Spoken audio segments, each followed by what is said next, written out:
Hi guys, it's Angie with Fun Endeavors Tie-Dye Lab.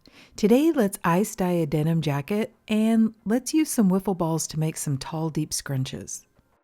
I found this women's denim jacket at Costco, and when I saw it I thought, that's light enough, I bet I could ice dye over the top of it. So when I looked at the fabric content, I decided to give it a try. The brand is called Well Worn, and the fabric is 68% cotton, 26% polyester, 2% elastane, and 4% other fiber. So I went ahead and pre-washed the jacket in hot water and professional textile detergent. Then when I soaked the jacket in the soda ash solution, I did go ahead and leave it for 20 to 30 minutes so that it could get well saturated, but I didn't leave it any longer. Because it has metal buttons, I don't want the metal buttons to corrode. They're perfectly fine right now. As long as I don't leave it too long, they should be okay.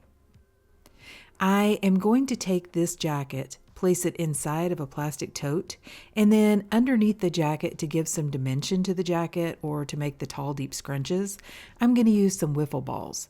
And I'm using softball size wiffle balls, which are the brightly colored or variety of color balls. And then I'm using some baseball size, which are all the bright green balls. And the tote that I've placed this jacket down in is the one that I use for really big projects. So it has holes drilled in the bottom so that all the muck, which is the runoff from the melting ice that's mixed with the dye, can leave this container. I don't want this jacket to process down in the muck. Okay, so you see I've got the wiffle balls underneath the jacket, and how many you use is up to you. I mean, if your jacket is pretty large, your project is pretty large, you may want to use additional balls. I used as many as fit down in this container and underneath the jacket. Because I have holes in this container, I don't want to make a mess in my dye space. So I've taken another plastic tote, placed a plastic basket upside down inside of that tote, and then I'm putting this tote on the inside. The bottom container doesn't have really tall sides, but it will catch any of that muck that's running off as this ice melts and runs through the jacket. So because this jacket is 68% cotton, I do expect it to dye pretty well, but I'm going to need to use a little bit darker colors. So I couldn't use like some light blues, obviously, because it's already starting blue, or some other really light colors and then probably show up very well on the jacket. But I do want to see if I can get some cool color splits. So I'm using two of Dye Spin's Dark Horse dyes. I'm going to use Purple Twilight and Elysian. I also have to take into account that the colors need to be able to go over the top of blue, so they might be influenced by that blue color. For example, if I wanted to do a yellow color, the end result is probably not going to be as much yellow as it is going to be tinted green. Because when I place that yellow over the top of the blue, those two colors are kind of going to meet in the middle, and it's going to give more of a green tint to the yellow than it will be just a traditional bright yellow. And I want a softer look to this jacket. So what I'm going to do is I'm going to place the dye over the top of the ice. I feel like that gives a lot of color splits first off, but it also gives more of a watercolor feel, which is kind of what I'm going for with this jacket. Because jackets in general tend to be busy. I mean, you do have either a zipper or, in this case, buttons going all up the front and then pockets and so on. I don't want there to be a real defined design. That's one reason why I'm doing tall deep scrunches and why I want more of a watercolor feel. So I'm going to start by placing quite a bit of ice on top of this jacket. Then over the top of the ice is where I'm going to apply the dye. And I'm going to just randomly sprinkle the dye over the top of the ice. I started with Purple Twilight, and then I'm using Elysian. And like I said, these are both Dark Horse dyes from Dye Spin. Then over the top of the dye, I'm going to add a little bit of additional dry soda ash.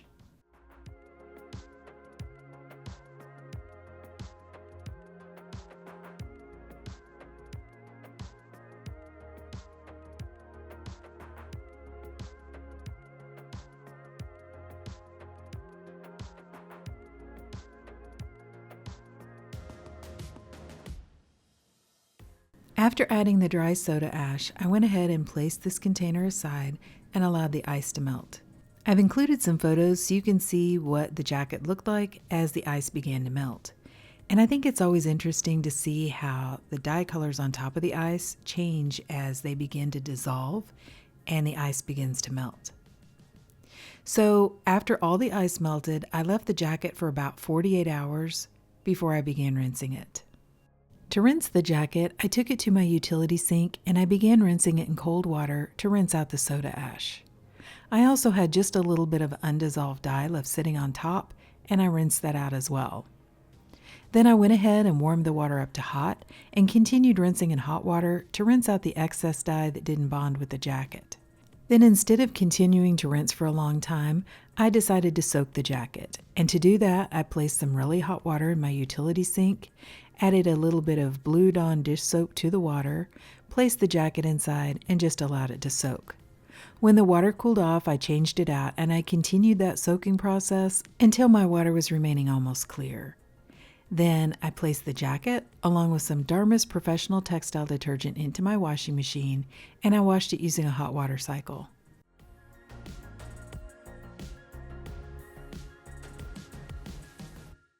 Okay, so I've washed, dried, and I've even ironed this jacket, and let's see what it looks like. Okay, so what do you guys think? I think this one looks really cool. I like the jacket. I think the jacket is kind of a cool style. It is more like a straight boxy jacket. I don't know, when I look at it, I think more like a barn jacket. It's got the big pockets on the front. And because of the elastane in it, it's got a really nice stretch. So I think it would be really comfortable to wear. And I like the colors. I did end up with more of a watercolor feel. And I'm a little bit surprised at how bright the purple is on this jacket. The purple twilight is got like purple and blue splits. And I do have blue that is not the original color of the jacket. And then that kind of pinky magenta color is coming from the elastane. I also have a little bit of a tealish green color, which is also coming from the elastane. And I think that looks really pretty too. The overwhelming color, obviously, on this jacket is purple. Purple mixed with blue, which I really like. I think it looks pretty. I think that the stitching on this jacket is more like a denim or jean stitching. So it's that kind of orangey yellow color. And believe it or not, I think it looks really good with the colors that I chose to use. It really stands out or sets that part of the jacket apart. I mean, you can really see the cool stitching.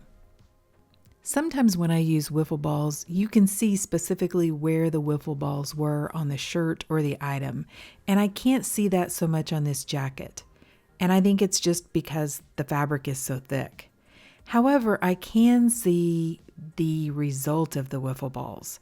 I can see some of the dye movement, where it kind of flowed over that, and the dimension in the jacket, which is what I was going for. I didn't want it to just end up a solid color and not have any dye flow whatsoever.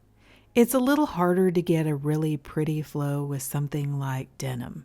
Denim, just because of the thickness of the fabric and everything. And especially, this one has some polyester, it has elastane, and then it has some unknown fabric, so who knows what that is. I was a little concerned about getting good dye flow, but I'm really happy with this one. I think it looks really pretty.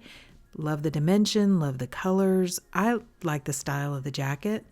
But what do you guys think? Do you like this jacket? Do you like the colors?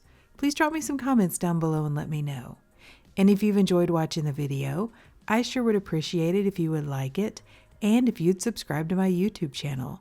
If you'll hit the bell, you'll receive a notification whenever I upload a new video. Thank you all for watching, and I hope you have a great day.